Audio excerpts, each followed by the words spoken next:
Hampir seminggu lebih di Darah Muda kita bicarakan tentang perkara-perkara yang berkait dengan belia dan merupakan perkara yang terkait dengan kesan COVID-19. Tapi malam ini kita nak bicarakan tentang isu antarabangsa juga. Dan ada juga belia yang menyuarakan pandangan negatif dan positif, iaitu berkenaan dengan nasib hampir 80 juta pelarian di seluruh dunia dan sebahagiannya ada di negara kita daripada pelbagai negara, Rohingya, Syria dan sebagainya. So untuk awal ini, Faiz setuju ke terima pelarian di negara kita ni?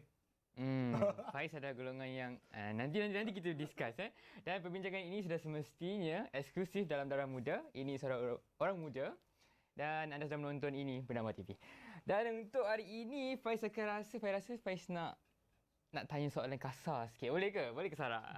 Kenalkan dulu, tetamu kita ialah Sarah Rahim, merupakan koordinator projek pendidikan JEREC, Persatuan Jaringan Islam Global Masa Depan. Ya, teruskan dengan soalan yang kasar itu. Alright, Sarah. Ya, saya. Antara sifat kemanusiaan atau elemen keselamatan, mana lagi penting?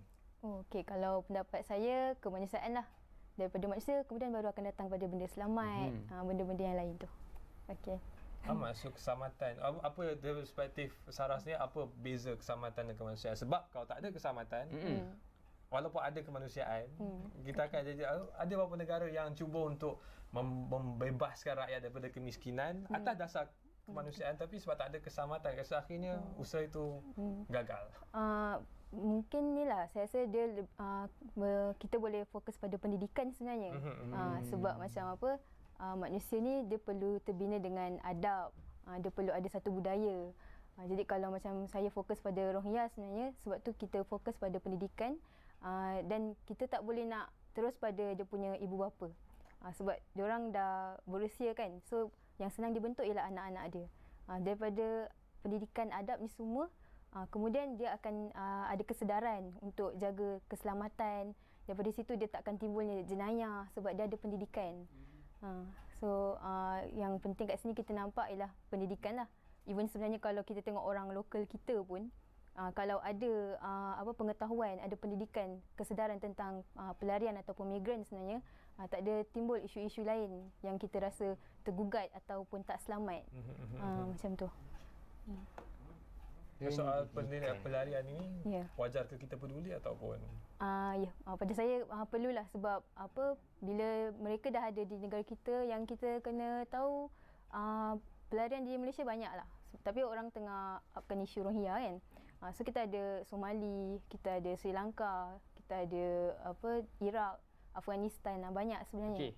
Baik Sarah, sekarang ini isu yang telah berlegar-legar di media sosial ialah yang popular dengan hashtag imigran juga manusia.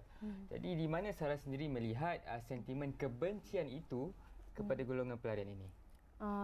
Saya nampak inilah masalah di media sosial lah. Dia bukanlah masalah. Media sosial sebenarnya bagus kan. Cuma cara kita memilih. Kita nak yang mana sebenarnya, yang negatif ke yang positif. Macam tu.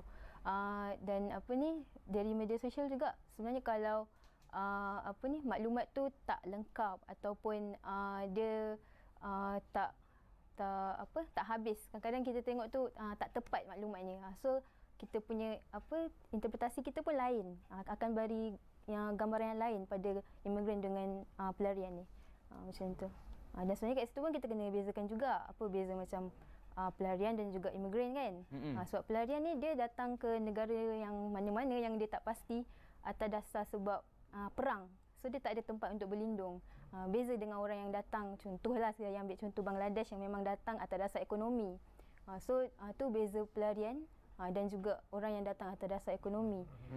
So kita kena ada kesedaran dan juga kita acknowledge kita maksudnya tentang keberadaan mereka dekat Malaysia ni. Tapi Sarah datang untuk berlindung bunyinya macam propa kearifan kan, sebab sekarang kita tengok kadang kes jenayah itu ialah, maaf untuk saya katakan, tapi kita tengok kes rompak, kes ragut, sebilangannya adalah datang daripada golongan pelarian. Sebab itu ada pihak menentang mereka untuk berada lama di Malaysia. Komen Sarah? Okey, komen saya, kita balik pada pendidikan. Sebab tu pendidikan sebenarnya penting untuk kita selamatkan orang-orang yang tak berbudaya, tak bertamadun ni. Sebab daripada pendidikan tu sebenarnya dia ada kesedaran untuk bekerja, dia tahu jati diri dia, dan pentinglah Dan isu Rohingya sebenarnya memang kalau kita tengok dia bukannya baru sekarang ada. Maksudnya isu dia dah 20-30 tahun punya isu.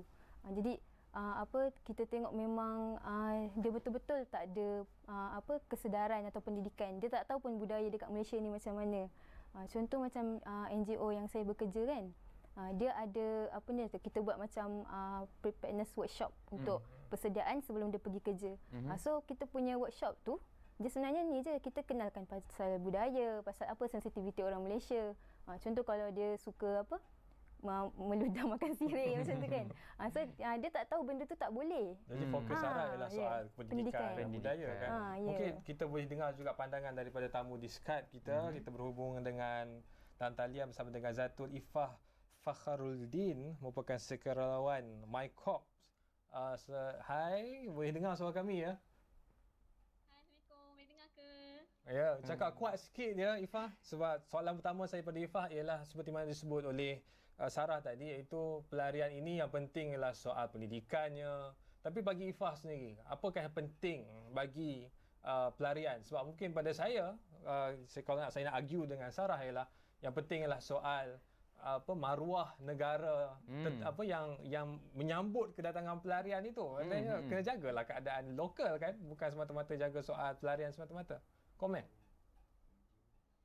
Kalau bagi pendapat saya pergi ke keselamatan. Kalau kita tengok definisi pelarian itu, pelarian adalah satu golongan yang terpaksa keluar daripada negara mereka untuk mencari keselamatan sebab kerana mereka tak nak bangun dengan bunyi bom, bunyi pistol. Sebab itulah bagi saya keselamatan itu lebih penting dari kemanusiaan. Saya masih ingat lagi, saya telah dihantar ke Syria awal tahun baru-baru ni. Waktu tu sedang kami mengagihkan bantuan-bantuan di sana. Tiba-tiba bunyi bom, dush, bunyi pistol kan macam tu kan. So cuba bayangkan kalau kita di Malaysia bunyi macam tu. Bangun-bangun tidur bunyi pistol, bangun-bangun tidur bunyi bom. Jadi adakah kita masih mahu hidup di Malaysia ni? Mestilah bukan, dan kita akan lari ke negara lain untuk at least kita selamat. Dan tak bangunlah dengan bom-bom ni macam tu. Tapi itu dalam definisi, minta maaf, tapi itu mendefinisi pelarian dalam konvensyen berkaitan dengan status pelarian 1951 dan juga protokol 1967 di bawah Pertubuhan Bangsa-Bangsa Bersatu. Tapi pada tahun 2016 ada satu lagi definisi baharu untuk pelarian, iaitu mereka yang semua rasa tak selamat di negara masing-masing sebabkan dikejar oleh sebab faktor politik ataupun lain-lain faktor, mereka boleh masuk sebagai pelarian. Tapi saya tak risau soal itu. Soal keselamatan yang saya sebutkan tadi lah, soal keselamatan negara tuan rumah. Ya, mereka datang ke Malaysia katakan. Saya sebut tadi, ada report pun daripada PBB yang mereka ini merosakkan ekonomi, merosakkan jalan raya kita. Bukankah atas alasan itu sepatutnya pelarian ini tak perlu dipedulikan? Tapi pendek kata Irfan, pelarian ini adalah penceroboh. Komen. Saya tak setuju yang mereka itu penceroboh kerana mereka inginkan keselamatan di negara kita. Kalau kita tengok pelarian-pelarian yang mempunyai UNHCR card kan, mereka memang takkan mengambil pun, takkan menjadi warga negara Malaysia sekalipun, kerana bila dekat UNHCR tu mereka akan mendapat 50% free perubatan. Mereka akan at least mereka akan rasa selamat lah di Malaysia ni. Kalau nak dikatakan yang mereka menceroboh tu, mungkin bak kata Cik Sarah tadi, kita perlu mendidik mereka untuk menjadi negara lebih baik lah. Kalau macam sekarang ni saya bekerja dengan NGO Malaysia for Syria, kami mempunyai sebuah sekolah pelarian Syria yang bernama Jasmine Asyam di Setiawangsa, di mana kami juga mendidik, harapnya kami juga boleh mendidik pelarian-pelarian Syria ini menjadi lebih baik dengan apa yang rakyat Malaysia fikir yang macam mana mereka behaviour, orang kata. Betul. Terima kasih Datuk. Saya nak kembali kepada Sarah yang sebut tentang kad UNHCR. Sungguh ke bila pakai ada kad tu mana mereka ni lebih sopan, lebih jaga, lebih duduk dalam komuniti kita. Kan mereka ni duduk kerja nak dara di kawasan. Alamak. Dia kerja Irfan ke? Dia macam ni. Kita balik pada Convention 1951 dengan Protokol 1967. Jadi bila kita kena maklum maknanya mungkin rakyat Malaysia ramai yang tak tahu yang kita negara Malaysia tak sign perjanjian tu. So memang tak ada cara macam mana pun diorang boleh diterima sebagai warga negara, tak ada. Jadi dia ada di Malaysia ni memang dengan kiranya macam kita partner pada UN, so kita fokuslah pada dia punya pendidikan, pada keselamatan, pada dia punya health. Contohnya macam tu. Tapi isu-isu warga negara tu memang takkan boleh, takkan boleh. Dan kenapa kita fokus pada pendidikan? Sebab apa yang kita fokus sebenarnya, misi kita dengan pendidikan ni supaya dia boleh balik ke negara dia. Kita sediakan dia untuk balik. Macam mana kalau dia tak ada pendidikan, dia tak tahu apa-apa, dia nak balik pun dia nak buat apa? Kan? So supaya persediaan untuk dia bina semula negara dia. Itu sebenarnya itulah pendidikan tu penting. Macam tu. Sebab saya rasalah banyak orang kita macam rasa tergugat, rasa tak selamat semua tu. Sebab mungkin ada yang tak berapa cakna pasal akta sebenarnya, akta ataupun apa peranan UNHCR sebenarnya kan dalam menangani konflik pelarian ni. Tapi itulah saya pun nak tanya jugalah yang nanya-nanya ni pernah terlibat tak tolong pelarian ke, tahu betul ke diorang macam ni, atau sebenarnya kita dengar stigma je sebenarnya? Jujur saya tak pernah terlibat pun. Sebab pendirian saya lah pendarian yang datang di Malaysia ini dia bersifat invasif. Mungkin sentimen, tapi itu juga fakta kan, sebab kita ada datanya. Itu bukanlah semata-mata satu tuduhan yang melemparkan. Tapi apa mungkin kalau lah boleh ambil kesempatan untuk mendidik dan mencerahkan saya, apa Sarah kata pada saya? Betul. Apa langkah yang sewajarnya untuk mencerahkanlah minda kami ni? Tak payahlah nak tolak-tolak golongan pelarian. Kan, dia orang kata tak kenal maka tak cinta, gitu. Begitu. Okey. Sarah dah cinta dengan golongan Rohingya ke? Kita akan dengar jawapan yang lebih lanjut, tapi kita ambil sedikit masa ini untuk bersama dengan Zatul sekali lagi. Zatul, macam mana? Zarah telah menyatakan pada saya dan saya dah mengaku bahawa saya tak pernah terlibat dengan aktiviti berkaitan dengan pelarian. Zatul, bagaimana? Adakah peduli ataupun perlu bersama dengan saya dengan persepsi sedia ada kepada pelarian ini? Bagi saya, rakyat Malaysia perlu peduli. Kalau kita tengok statistik, pada Mac 2020 kan, sebanyak 170,000 pemegang kad UNHCR di Malaysia. Cuba bayangkan kalau kita membiarkan UNHCR sahaja yang mengendalikan 170,000 orang pelarian Syria tu. Pelarian di Malaysia, maaf. Jadi mestilah ianya menjadi satu bebanan kepada UNHCR. Jadinya kerana itu bangunlah NGO-NGO di Malaysia ini bagi membantu UNHCR untuk apa orang kata tu, untuk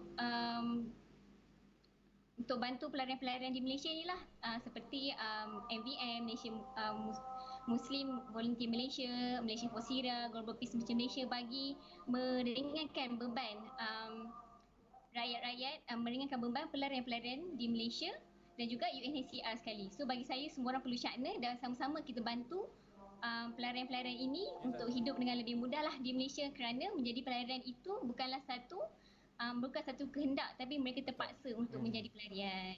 Tapi bukan kehendak mereka dan bukan juga kehendak kita untuk mereka lari ke negara kita. Boleh tak hantar ke Brunei ke Thailand ke bukan Thailand, Indonesia ke? Tak semua negara yang menerima pelarian, itu masalahnya sekarang ni. Jadi sebab mereka juga peduli soal pelarian kan, tapi mereka tak benarkan pelarian masuk ke dalam negara mereka. Saya rasa sikap itu nampak lebih sesuai dan lebih kondusif untuk masa depan ekonomi negara. Betul Irfan, tak adalah jadi isu macam sekarang ni ada penempatan dekat Langkawi kan.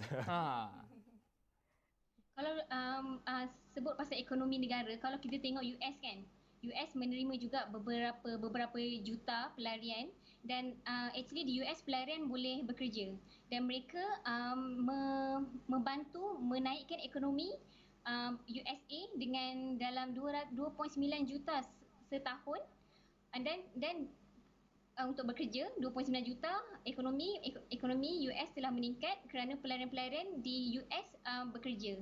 Kemudian kerana itulah juga sebanyak 2,000 pekerja-pekerja baru yang diorang offer untuk siapa-siapa nak bekerja. Jadi pelarian ni kalau boleh bekerja, mereka akan membantu ekonomi negara kita, bukan membebankan lagi. Baik, terima kasih Zatul.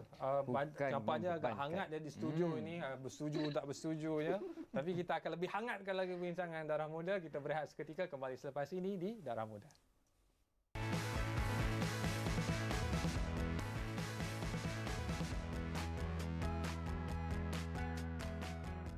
Masih setia bersama dengan Di Darah Muda dan malam ini bersama dengan Sarah Rahim dan juga Zatul Ifah Fakhruddin bicarakan tentang pelarian. Adakah kita peduli pada mereka ini? Perlu ke peduli? Ya, perlu peduli. Untuk segmen yang kedua ni, saya berikan ruang kepada Faiz untuk mulakan. Itulah dia tadi di pusingan pertama ni kita nampak Ifan sangat garang je memberi soalan pada Zatul, pada Sarah, bertalu-talu. Kali ni saya nak tanya soalan baik lah. Okey, Sarah, macam mana Sarah sendiri melihat fasa kebangkitan pelarian ini daripada mula-mula mereka sampai dan dah berapa lama mereka kat sini, I tak dah menzahirkan okey aku nak pulang, aku nak menaburkan bakti kepada tempat asalku. Okey, kita boleh tengok daripada ni lah sebelum dia sampai sini lagi. Sebab proses dia nak datang Malaysia ni, diorang kena membayar tau. Membayar mungkin pada ejen ke apa. Jadi diorang sebenarnya bukan bangsa yang malas. Dia memang bekerja bersungguh-sungguh. Kalau dia boleh hantar mak dan ayah kakak dulu, mak ayah kakak dulu pergi. Kemudian baru abang ke adik ke macam tu baru datang. Okey, kemudian tu kita boleh tengok dia punya survival lah, maksudnya betapa dia kuatnya untuk datang nak menyelamatkan diri lah. Kemudian juga bila kat sekolah, kita memang akan selalu ingatkan dia yang awak ni kena belajar, kena tahu awak ni asal usul dekat mana dan awak kena balik untuk bantu orang-orang awak. Sebab kita tak boleh fikir tentang diri sendiri sahaja. Dan alhamdulillah kita memang ada beberapa alumni daripada sekolah kita yang dah resettle pergi ke US. Dan ada dalam medical school, ada dalam sains politik. Sebab negara US dia benarkan kan dia orang pergi sekolah semua. Kalau macam Malaysia kita hanya terhad kepada primary dengan secondary punya level lah. Jadi diorang ni bukannya tak boleh, dia boleh. Dan saya percaya kalau sesiapa pun manusia kalau diberi peluang akan ada jalan untuk dia. Dan yang paling saya rasa bangga lah juga bila yang ada pelajar yang belajar sains politik sekarang, bila dia cakap nanti dia nak balik, dia nak tolong dengan pengetahuan politik yang dia ada, dia untuk fight orang untuk dia punya ni lah, bangsa-bangsa dia. Sebab sebenarnya kesedaran tu yang kita nak. Kita pun tak nak juga kalau dia setakat dia boleh bekerja, dia boleh jadi inilah orang yang maju tapi setakat keluarga dia saja. Kita nak dia fikir untuk negara dia juga. Sebab lah kena fikirlah peranan kita kan. Kita ada paparan dengan gambar-gambar Sarah ya. Ya. Ini bila ni? Ni 2017, 2016 di Turki. Ni dengan Syria lah. I see. Dengan Syria. Macam mana keadaan mereka di Turki? Ini Rohingya kan? Ini Rohingya. Ni saya di RSC. sekolah. Ini anak-anak murid tu. Ya. Yang ni ke yang pergi sains politik US tu? Yang sains politik US tu tak ada. Tak ada. Dah tak ada dah. Tapi bakal insya-Allah. Ya. Banyaklah dalam ramai-ramai ni adalah yang dah berkahwin, yang dah bekerja, yang ada pergi US pun tak adalah sambung belajar. Maknanya tak ada semua orang jadi. Tapi alhamdulillah lah. Soal kahwin saya kena tanya soalan juga tu. Kahwin dengan siapa? Orang Malaysia tu? Tak, orang dia juga. Tapi yang penting daripada situ pun kita boleh tengok maknanya pelajar kita yang pergi sekolah macam mana dia bina dia punya keluarga, budaya keluarga dia. Berbeza dengan keluarga ibu bapa dia. Orang sekolah dengan orang tak sekolah sangat berbeza. Kita masih ada Zatul Ifah di Skype. Zatul sebagai seorang sukarelawan MyCorp, mungkin kau boleh kongsikan pengalaman ketika buat misi-misi kemanusiaan ke luar negara dengan tetamu dan dengan penonton. Kalau tadi Sarah menceritakan perspektif dia, bagaimana pula Zatul? Kalau waktu MyCo hari tu, kalau Cik Sarah dihantar di Turki, saya telah dihantar di Jordan. Jordan ni di sebuah daerah yang bernama Mafraq. Mafraq ni adalah satu daerah yang kalau kat Jordan tu dia yang paling atas sekali, yang paling dekat dengan Syria. So di situ apa yang kami buat, kami juga mengajar, mendidik mereka untuk belajar bahasa English, sains dan juga belajar IT. Nak kata mereka mudah di sana, tidak. Kalau nak kira pendidikan pelarian Syria di Jordan itu, mereka terpaksa membahagikan pada waktu siang itu orang Jordan dan pada waktu petang itu adalah pelarian Syria, kerana mereka tak mahu bercampurkan dua bangsa itulah. Kalau projek-projek di MyCo pula, antara lain yang kami buat library. So dengan harapnya mereka akan membaca, akan belajarlah lebih. Dan juga kami ada juga membantu ekonomi mereka dengan membuat kandang kambing. Kami membeli kambing, dan membina sendiri kandang tu sendiri, grill, potong-potong kayu semua, dan harapnya kambing tu akan membiak, dan alhamdulillah dah membiak, dan ianya berjaya membantu satu camp tersebut untuk sustain kehidupan mereka di sana lah. Banyaklah lagi sebenarnya cerita-cerita di Myco. Itulah cerita dia. Okey, Zatul, menarik dengan cerita pasal kandang kambing tu kan. Tapi sebenarnya peristiwa yang paling menyentuh hati Zatul sendiri daripada aspek mana? Apa yang paling membuatkan Zatul teringat betul peristiwa tu? Kalau yang paling saya teringat sekali adalah apabila saya kena, memang sepanjang dua bulan di sana, saya kena tidur di camp. So saya mandi dengan diorang. Kalau mandi maksudnya saya solat dengan diorang. Saya masak, makan. Daripada saya tak boleh cakap bahasa Arab, saya dah boleh cakap bahasa Arab. So momen-momen menjadi mereka sebagai ibu bapa saya, itu sangat seronok. Itulah daripada bangun pagi, solat subuh ramai-ramai, buat masak-masak ramai-ramai. Benda tu yang membuatkan saya rindu dan ingin kembali ke sana. Walaupun saya selalu dihantar ke Jordan, ke Turki, ke Syria, tapi atas sebab kerja itu berbeza dengan atas Myco punya yang 2 bulan punya misi. Faham ke? Sebab misi Myco lebih lama daripada kerja. Faham. Saya faham, maknanya bermakna yang pengalaman bersama dengan pelarian, dan yang paling dekat dengan kita di Malaysia ini ialah Sarah lah kan, duduk di si Gombak je kan, sekolah Rohingya. Mungkin boleh kongsikan juga bersama dengan penonton kita. Tapi sebelum harapan. tu Irfan, kita kena cakap terima kasih dulu dekat Zatul di talian kerana sudi mengongsikan kisah beliau mengenai peduli pelarian, siapa peduli mereka. Terima kasih Zatul. Okey. Jadi mungkin kongsikan harapan lah kan, apa yang Sarah nak supaya masyarakat kita faham tentang isu pelarian ni.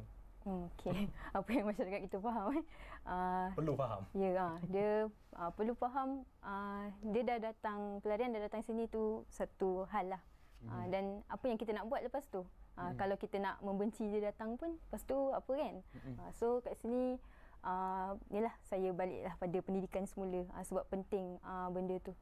Dan saya selalu juga cakap kat sekolah, sebab satu benda lah yang macam saya memang sentiasa dalam kepala saya bila hari-hari datang sekolah kan, hari-hari kita cakap pentingnya belajar semua. Kemudian bila diorang tanya, what's next? Dia tanya macam tu, mana dia dah nampak dah pendidikan ni boleh bawa dia ke mana.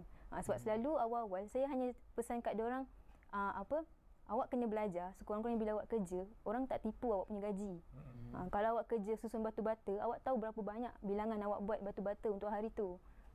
Jadi saya punya sikitnya, saya punya misi, macam target saya cukup setakat tu. Tapi rupanya bila hari-hari kita cakap dengan dia, dia pun sedar, dia pun nampak. Pendidikan bukan setakat macam tu saja. Dia lebih lagi pada tu. Dia lebih pada pembinaan negara dia sendiri, bangsa-bangsa dia sendiri. Terima kasih banyak Sarah atas perkongsian malam ini. Saya yakin saya tak pasti bagaimana anda menerima perkongsian kami malam ini, tapi saya masih lagi dengan sikap terhadap pelarian. Tapi ya, dari sudut undang-undang dan moral obligation itu kita harus raikan, tapi tinggal lagi kita kena peduli isu pelarian ini. Jangan diabaikan, jangan dipandang enteng dengan sebelah mata.